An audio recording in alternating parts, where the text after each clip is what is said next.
Hello guys, welcome back to our video. Today we are reacting to game series The Ninja Mixer Mistake, The Ninja Mixer Deal Part 2 by the Game Theorist. So, if you haven't watched my reaction on the Ninja Mixer Deal Part 1, it's on the link in the description, so watch that if you want to. So, let's get into it.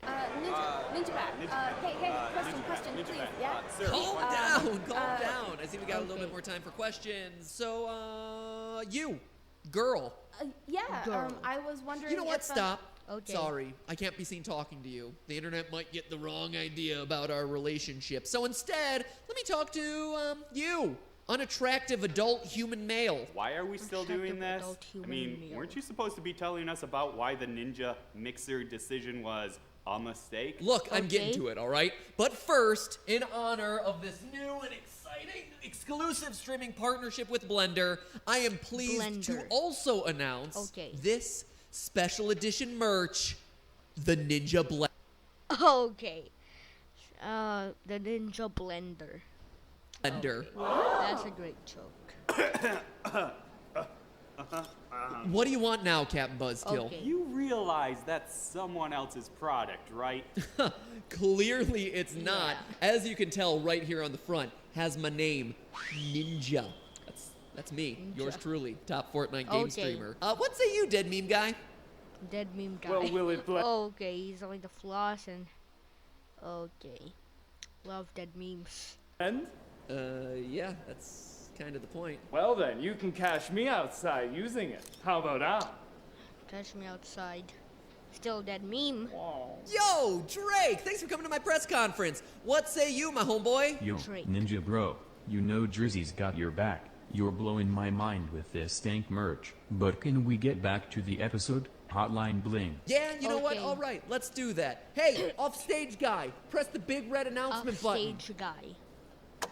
Thanks. See y'all later. Announcement button. Okay. Bum bum bum bum.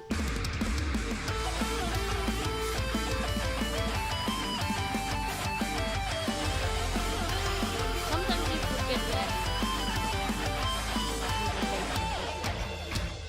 Hello, Internet. Welcome to Game Theory. Still running to the mail every day, hoping to find that elusive check from Mixer.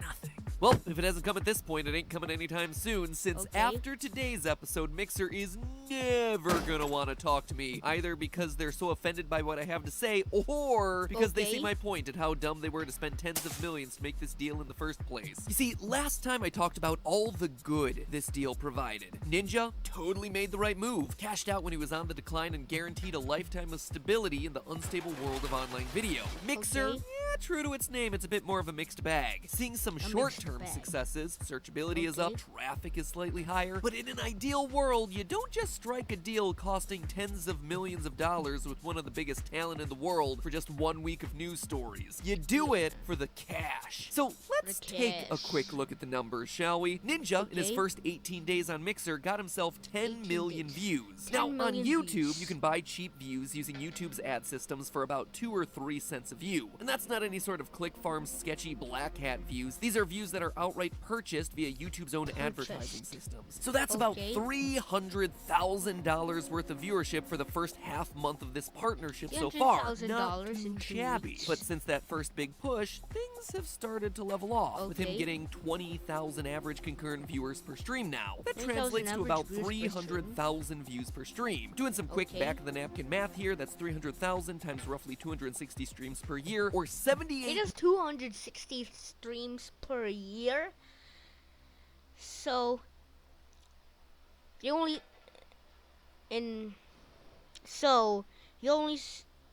he streams 260 days and just 105 days, or maybe it's leap year 106 days where he doesn't stream, or maybe less because he does long streams. So yeah. Million views times 3 cents. About $2.3 million worth of views in any given year. Definitely 2.3 million. That's definitely not what Mixer paid Ninja, so, but he's people are speculating a 3-year contract. So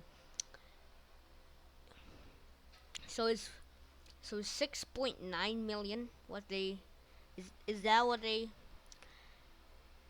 Yeah, that's if that's what he's making. So then did Mixer pay Ninja $6.9 million? I'm pretty sure Ninja wouldn't like accept $2.3 million. I mean $6.9 million. So Definitely good, but Yeah. it's still far below what I assume and what I've heard through my contacts that he's actually getting paid. And still, Yeah. that's not the whole story. When it comes to gaming itself, our views Gaming. are actually much less valuable than the views of, say, a channel that appeals to moms who are making most of the household's purchases. Optimistically speaking, a view in gaming is like 0.3 of a cent. $0.003, my friends. Okay. So if you're looking for the actual value of 10 million views, you're talking something more like $30,000. That is a really low number that rounds out the year for Mixer with $234,000 worth of value. If you're That's paying someone bad. 8 figures to get you views, well, that's still Oh. 2 figures short. But remember what I Yeah. said last time. Most live stream platforms like Twitch and Mixer are earning most of their money off of you, your donations, taking a cut out of every subscription, Ember, Bit, Byte, Super Chat, and Sparkle that you give to your favorite streamer. So let's look at what Okay. those numbers could look like for Mixer here. A subscription on Mixer is $6. Now, normally Mixer would take a split of that, but considering they just paid a solid 8 figures for Ninja's exclusivity, Okay. chances are they're taking his whole cut, at least for a while, as a means of making up that lost revenue. Yeah. Subtracting out Amazon Prime subs, at the Amazon height of Prime paid subs. subscribers during his time on Twitch, Ninja had about 50,000. This was about the time that he had 50,000 4 million total followers. Now, Okay. that's him at his absolute height of power. When he left Twitch, he was at Absolute height. 20,000, but we're gonna assume Okay. best case scenario here. Matching that 50,000 number on Mixer, a relatively unknown platform, with half the Okay. number of new followers is nigh on impossible. However, Mixer is doing a free giveaway month to incentivize people to subscribe, and then hopefully forget about the fact that they've given them their credit card information and are on auto pay. So let's just say that he gets all those 50,000 people on over. That would be Okay. $300,000 per month going to Mixer. That is best $300,000 per case month. scenario. It's a great Best number to be case sure, scenario. especially off Okay. of one guy, and it results in $3.6 million total for the year headed $3.6 Mixer's million way, which is per phenomenal, unless of course you're paying Okay. tens of millions of dollars a year to keep that guy on Yeah. your platform, which Okay. Mixer seems to be. What would normally be a huge payday is just your really expensive employee holding down a third of your platform. In short, any way you slice it, the numbers just don't add up in Mixer's favor. No, the Ninja deal wasn't just about pure revenue. It was a long-term play. They're not thinking about 1 Okay. year, they're thinking about the next 6. And 6? that is what They signed a 6-year. I mean, Ninja signed a 6-year contract with Mixer. I thought it was 3, but it's 6. we haven't covered Okay. yet. Going back to when I started talking about Mixer, a video platform has 2 goals. 1, build a creator and viewer community, and 2, monetize it through advertisers and fan contributions. When it comes to attracting advertisers, there's a case to be made that a lot of the companies who weren't thinking about advertising on Mixer suddenly are thinking about it now. With the controversies that Twitch has been seeing recently and their plateauing viewership numbers, advertisers Okay. in the gaming world could be persuaded to hop ship to a different streaming platform with a brand-friendly Ninja as their poster child, and one with the added stability of Microsoft. But it's hard to advertise on a platform when there's only one person on it. That's where the community piece comes in, and where the Mixer Ninja partnership really starts to fall apart. To understand why community is important, think about each Okay. platform as a country, and their community as their population. Instagram is Finland, where everyone is somehow leggy and blonde. Facebook is the country where everyone's over 40 and miserable, maybe Russia. And Twitch is the country that if you're rich enough, you can probably toss around Okay. your cat. Too soon?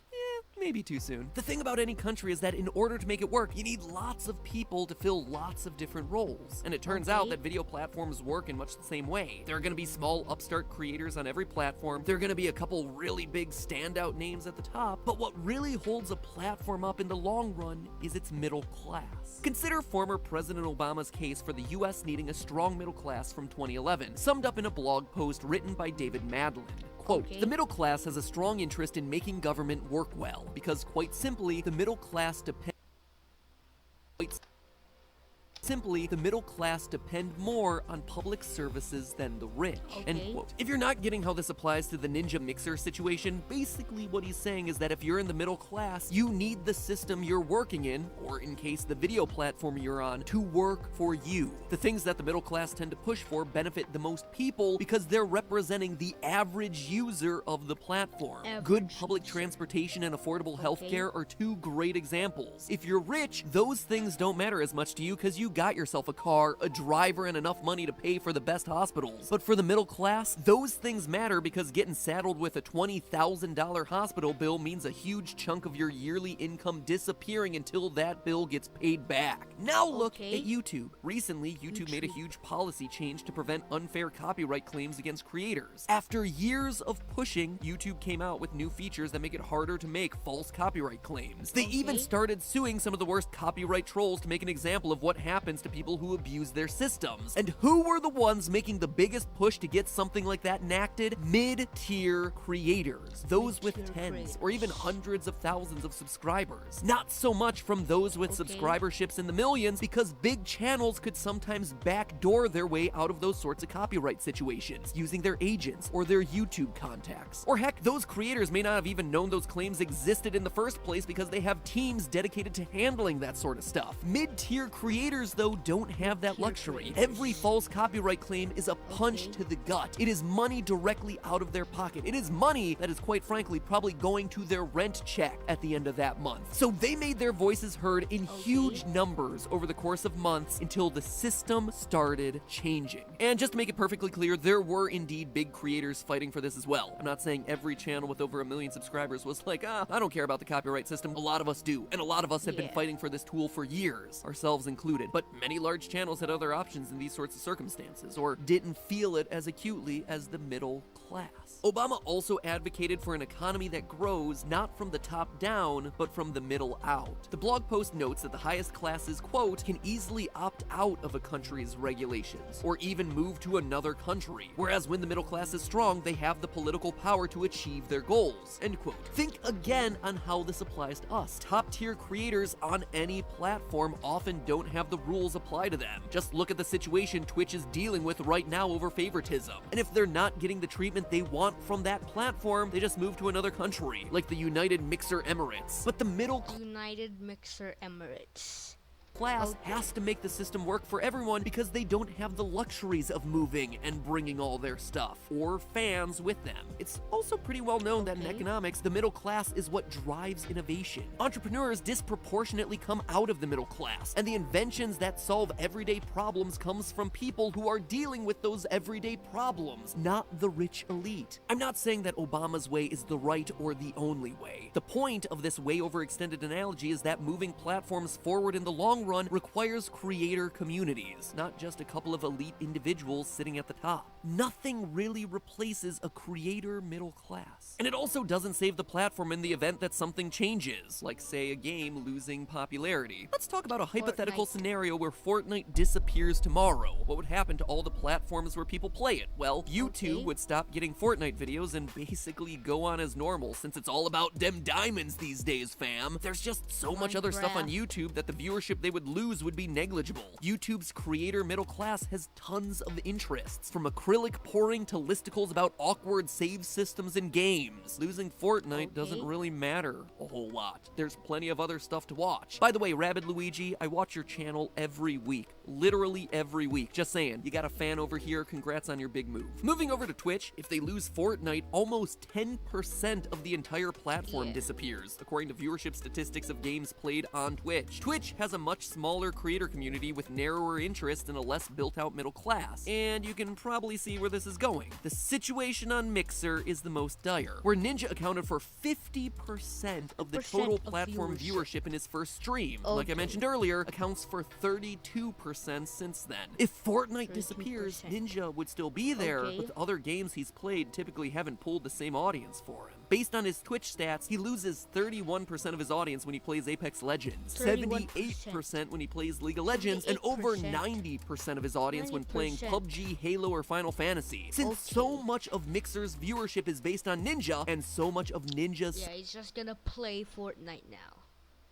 because if he plays any other game, everyone will be like, "Oh, Ninja playing another game. I'm not gonna watch that." Success is based on Fortnite, that investment in only want the Ninja game, starts to look a not the little creator. unstable in the long run. The long-term problem with Mixer's buying up Okay. Ninja and only Ninja is that he's one creator basically playing one game at the very tippy top Yeah. of the creator economy. Great PR play in the short run, but in the long term, top creators don't decide whether a platform lives or dies. The platform spent its cash on one megastar, effectively making the rich richer and ignoring the fact that you can't create Okay. platform culture with just a single person. Presumably the hope is that with Ninja's move, lots of mid-sized creators will be inspired to make their jump to Mixer. But unlike Ninja, there's no revenue guarantee for them. No promise of financial or creative freedom like he has. For the millions that Mixer probably paid for Ninja, they could have made the less splashy PR move, but probably much more impactful move by giving that money to mid-sized creators. They could have encouraged Mid-sized hundreds or creators. even thousands of mid-sized creators to build out a more diverse and frankly more loyal set of streamers on their land, giving the audience more options and hoping that some of them everyone's just would gonna indeed play become Fortnite. hugely successful in their own right. Instead of Not having any other one game, just creator whose Fortnite. income now doesn't rely on the quality of his streams, they could have instead backed thousands of streamers who would still be hungry for their opportunity, who hadn't gotten their big chance out in the spotlight, and who would still be looking to build audiences in their own right. They'd be vying for that #1 Mixer position, rather than just someone who's plopped into it and is basically unbeatable from this point forward. Yeah. Ninja was a risky investment, Ninja's not a not diversified this one, and not one that unbeatable. directly contributes to the Mixer, platform because growing it's in the very long term. small. What Mixer showed was that they Only care about a says 50%. headline, not a community, which to me doesn't bode well for the future of streamers there. But hey, who's to say? Maybe I'm wrong. Maybe their bet will pay off and there will be a steady stream of players headed over there to make their fortunes on Mixer, inspired by Ninja's intrepid, if not exactly risky, jump on over. Maybe we're around the corner from the Mixer revolution. Mixer Maybe. Tell that to revolution, Google yeah. Stadia. In the meantime, Google though, Stadia. The Google Stadia. I'm pretty sure that's the console that Google is planning to make.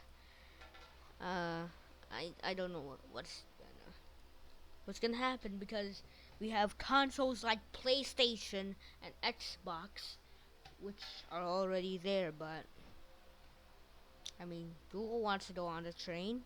Want to say can this. think. Doing this episode, I recognize how incredibly lucky I am to have the audience that I do. To be in that proverbial YouTuber upper class. I see how hard it is for So yeah, guys, thanks for watching, and of course, peace out, people. Peace.